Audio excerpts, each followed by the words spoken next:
Most adaptive horseback riding instructors are aware of the full team or 3-person team setup, but learning how to use this setup well in your lessons can take years to master. The good news, I'm going to share several tips that are going to help you shortcut that learning curve. We're going to talk about what this full team is, when we might use it, who does what in the team, and also some very common mistakes that happen so that you can be aware of them beforehand and be on top of your game when you're out there managing this support team during your lessons. My name is Saber Popoli, and I'm the owner and founder of Hoof Falls Footfalls, and I am an adaptive horseback riding instructor who has had several years of experience managing full team when it comes to supporting the students that are out in my lessons. And during my time teaching, I have made several mistakes and not utilized this team well, and had to learn through trial and error, through watching other instructors. And then also, probably most helpful, was getting feedback from other instructors I respected that had a lot of experience and gave me tips and tools of how to best manage and best utilize this team and when to move away from it as well. So I want to go ahead and pass on a lot of this key information to you so that you feel more confident and equipped to handle the full team setup if this is something that you need to use during one of your adaptive horseback riding lessons. So the full team, you might also hear it called a 3-person team. You might also call it a full support. Those are different phrasings, but they mean the same thing. Basically, this is going to be your maximum support persons that we would put around a student when they're riding in an adaptive horseback riding lessons. In most cases, the people that are part of the full team are not going to be the instructor, because usually the instructor is out in the arena managing more than one student. But even in a private lesson, that instructor may choose not to be one of those team for a full support so that they can be able to better communicate with their body language, direct that line of sight of the student, be able to see position better. And all those things can be a little difficult when you are one of these people that's going to be really close and potentially hands-on during that lesson. So these are usually volunteers that are in the position. Sometimes like a paid staff member might be like your horse leader, and then your sidewalkers are volunteers. There's a bunch of different ways that this can happen. But know that there are different names for this setup. I would love to hear down below in the comments, what do you call it? Is it a full team? Is it a 3-person team? And also, where are you from? Are you in the United States or are you in a different country? So it's always fun to learn different terminology for the different setups that we have in adaptive riding. So when should we use this full team setup? We're going to talk about when we use it, but at the end of the video, I'm also going to talk about a few misconceptions of when we think we need to use this full team setup and some myths that surround it. So make sure you hang out till the end and we'll talk about those. But the full team setup, this is super common for students that need some type of person there next to them to help with verbal or physical prompts or feedback to help keep them on task, be able to do activities, be able to better position hands on reins. And basically these people are extra mouths and hands for that instructor that might be several feet away or in the middle of that arena managing multiple students. So these people are kind of like a remote handset and verbal set of that instructor that's in charge of that class. That's kind of like how I like to think of my full team. Another reason why we might want to use the full team setup is for a student who needs some type of support hold that should absolutely have 2 people on either side, or I'm sorry, it should be a team of 2, 1 on each side. So a thigh hold, for example, or a arm over thigh hold is something that you should only do in a 2 sidewalker team to create symmetry and balance. So if the student needs that type of hold, we're gonna pop a full team on them because that's gonna be the appropriate support for that type of hold. Even if it's a hold that's only gonna happen in a portion of the lesson, that portion of the lesson then needs to have this type of setup happening, okay? The full team setup is very common in group lessons, like I mentioned, just because that instructor is having to manage multiple students and multiple horses, and we might need extra people being our voice and our hands for us because we can't do all of that by ourselves. If our students are younger or more physically or cognitively involved, we might need some help with that. But this could also happen in semi-privates and private lessons as well. This full team setup is also very common with students who might be capable of riding somewhat independent, but they are needing people by them because it's an individual who is not able to do an emergency dismount by themselves. So in an emergency situation, one of these sidewalkers needs to take them off because the person physically can't do it, and or they cannot cognitively consent to the risk of falling off in an emergency, and they're like, no, it's worth it. It's okay. I don't expect someone to catch me. I'd rather prioritize riding independent and it not be a graceful emergency dismount on my own.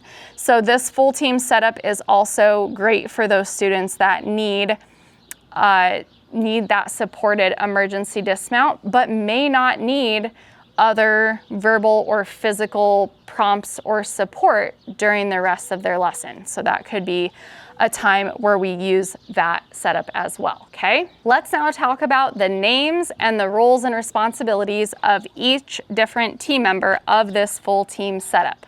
So let's start here with our red volunteer. This is gonna be our horse leader, or it could also be called a horse handler.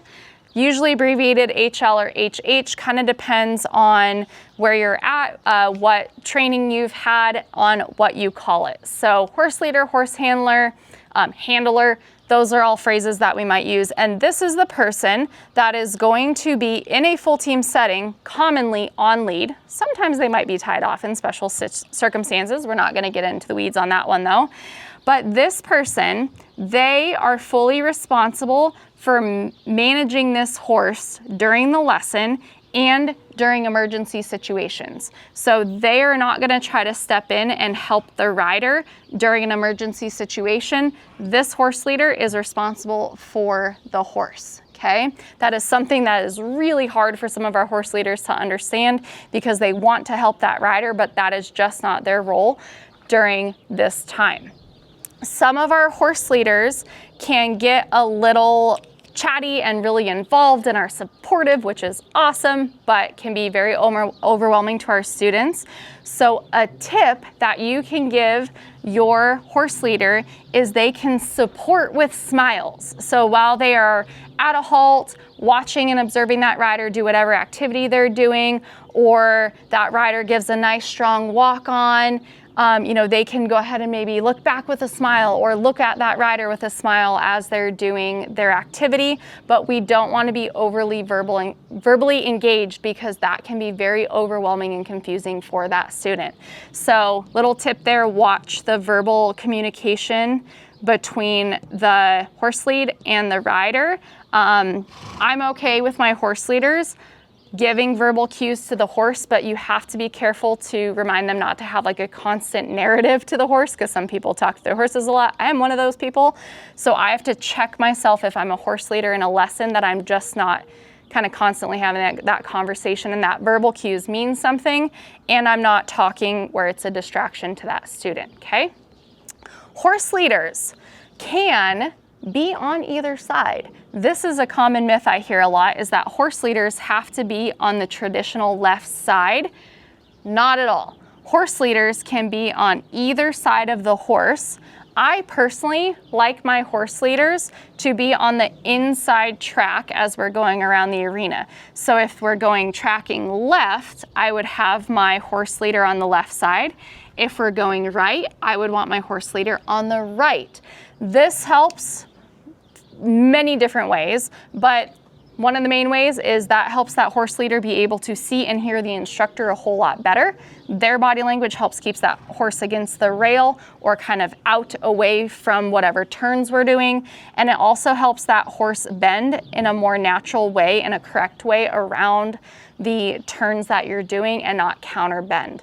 So I'm a huge fan of horse leaders and our horses being schooled to be led on both sides. With these volunteers and your footing and how far away they are from you and how well you project, check in every once in a while to make sure they can hear you.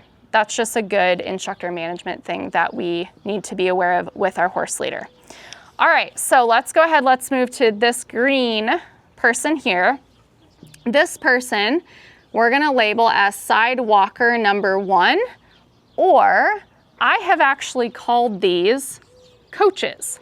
And the reason why is because this person, even though this is also a sidewalker, we'll label that sidewalker 2. This person, I like to label them clearly as a coach because they're gonna be that verbal team member that's helping to relay instructions and give reminder cues and prompts to that student under the direction of the instructor. They shouldn't be really doing it on their own. They should just be reinforcing what that instructor is asking to have happen because the instructor needs to have the say and management of that. But this person here, the sidewalker, they need to be physically able to support this student if needed. If that student does need a support hold or help with an emergency dismount, we need to consider the strength and the height and the physical capability of that sidewalker. If it's sidewalker 1 or coach, this person also needs to have a little bit more experience working with individuals that are going to be in our adaptive horseback riding lessons so that they are comfortable communicating with our students, and they also hopefully know how to be that relay between the instructor and the student and not be overwhelming. And it's really helpful if the sidewalker and the horse leader as well kind of know common arena patterns. I highly suggest that you put that in your volunteer training so that they can know the fundamentals and just help be on the same track just in case there's a little mix up during our lesson. And as instructors, we should still be explaining it, but it helps if we prepare our volunteers ahead of time. So by labeling this person a coach or even sidewalker 1, some type of difference between this person and this person, you're letting that full team know you are going to be that verbal team member. Not that they're more important, just for the sake of clarity and not overwhelming our students, we've got to tell somebody, hey, you're the one that's in charge of passing on that information to the student, okay? With your sidewalkers, your sidewalker 1 and then your supporting sidewalker 2, who's going to be doing pretty much the same thing that this sidewalker does, just on the other side, so this person doesn't have to be swapping back and forth all the time. Your coach or your main verbal person, it doesn't really matter what side they're on. I personally like to keep them though on that inside track, same side as the horse leader for the same reasons. They can hopefully hear me better as the instructor. And then also that student is probably physically going to be engaging with them more with that coach person. And so if we keep that coach kind of on the inside track or on the side where that activity is going to be happening, we're hopefully setting that student's body and focus up for success. Something that you can do, especially if your volunteers are doing like a thigh hold, make sure you're swapping frequently because that makes your shoulders and your arms super tired. But I like to frequently swap my coach to be, like I said, on that inside track, and then this person will come on the outside track again, because our students can oftentimes kind of start to drift towards the person that they're engaging with. So I want to manage that and just set everybody up for success. You don't have to swap sides, but I do find that whoever the lead is of that sidewalker, if we keep them on the inside track, that it tends to make stuff just flow a little bit better, okay? Sidewalker 2, they're gonna get the same little talking to, just like our horse leader, of smiles only. So again, avoiding that temptation of being overly verbal with the student to avoid information overload and just tons of chatter, and it is just sensory overload for our students. So we want to encourage Sidewalker 2 to still engage with the student and make sure you're helping in an appropriate way. You're mirroring what Sidewalker 1 does. During the appropriate time, listen to Sidewalker 1. They'll help prompt you when needed, but we're supporting through smiles.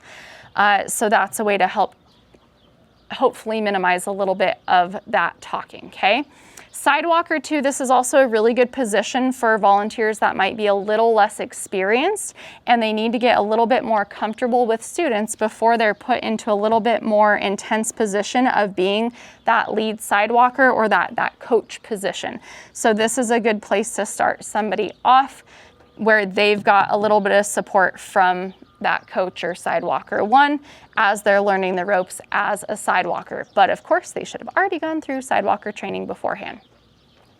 Both sidewalkers are going to be there to give physical prompts if needed. They can be a target, so they can hold their hand out to the side so the rider can do an opening rein a little bit better. They can use their hand to point and help that rider look in the direction or at the next obstacle that they're heading to. They can also lead by example of, sure, having listening ears right now or being quiet. So they are going to be working as a team to help that student stay focused on the instructor and perform whatever is going on in the lesson at that time. Both of these sidewalkers should have their shoulders across from the rider's hips so that in an emergency situation they can reach up and either do an emergency dismount or do a thigh hold to help support in that moment until we reassess and figure out what's going on.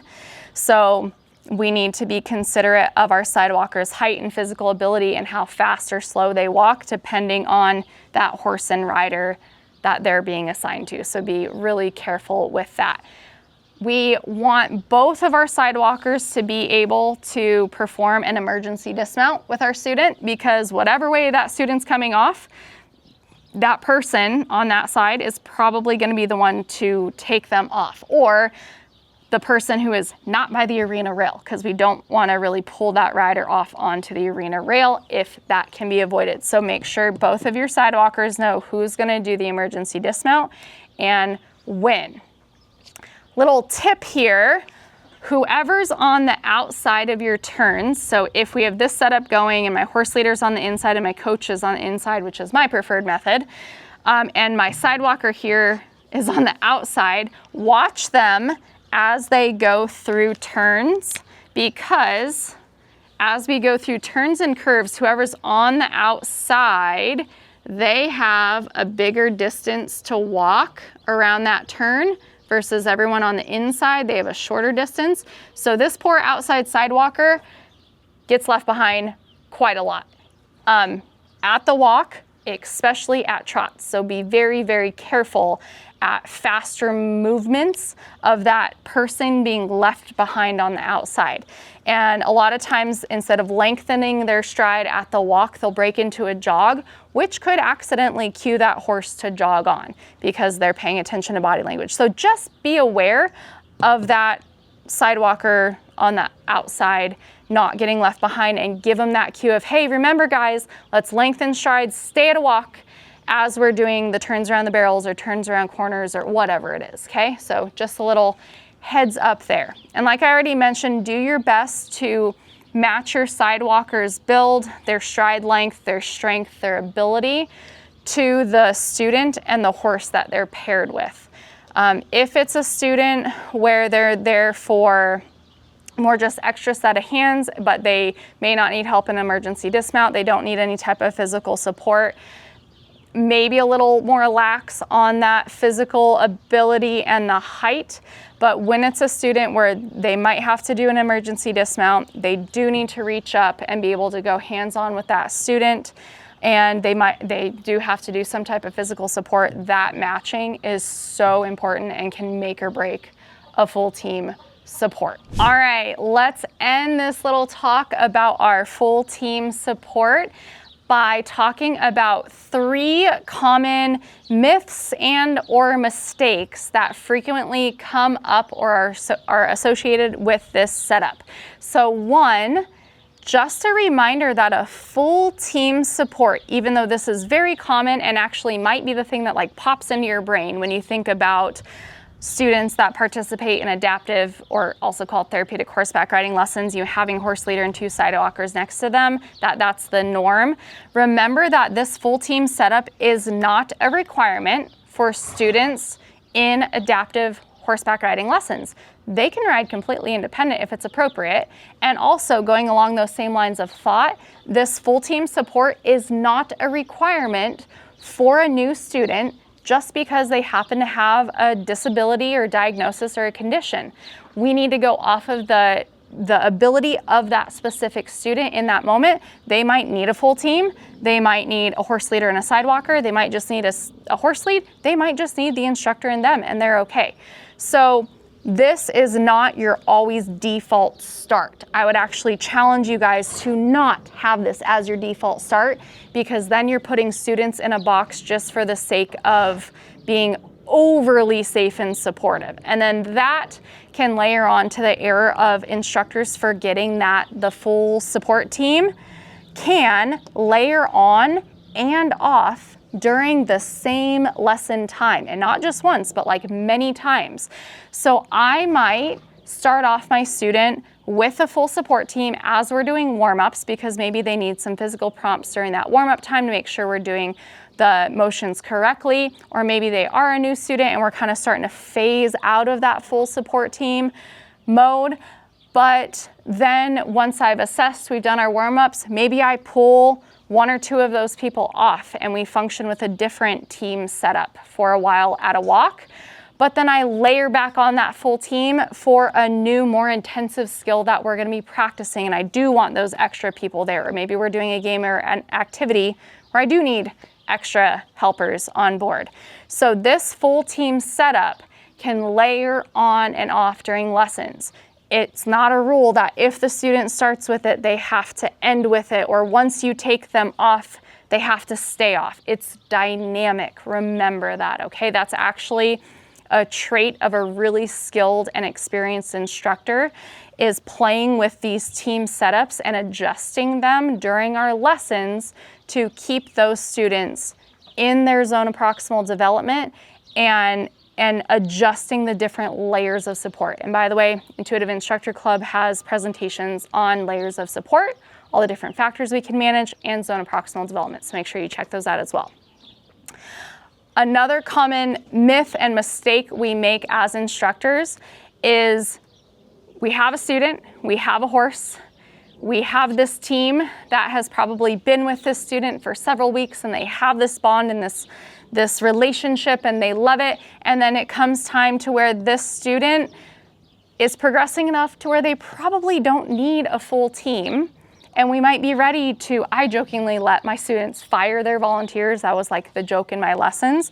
They might be ready to fire Sidewalker 2 and then maybe fire Sidewalker 1, and it's just them and their horse lead. And maybe they get to the point where they get to fire their horse lead for a stretch down the rail. So be very careful that you don't let volunteers wanting to be involved and wanting to stay in that same full support team setup overshadow the importance of pushing that student towards progression and independence as appropriate and as safe. We want to make sure they're prepared, but we have to be careful of letting our fear of our volunteers feeling bored or not involved or not important take over the importance of our students learning how to ride with less and less support over time, which hopefully we're trying to do that with every student. And yes, they all do it at different levels and different speeds, but that's something I see all the time. I've been guilty of it myself because I had no idea what to do with my volunteers.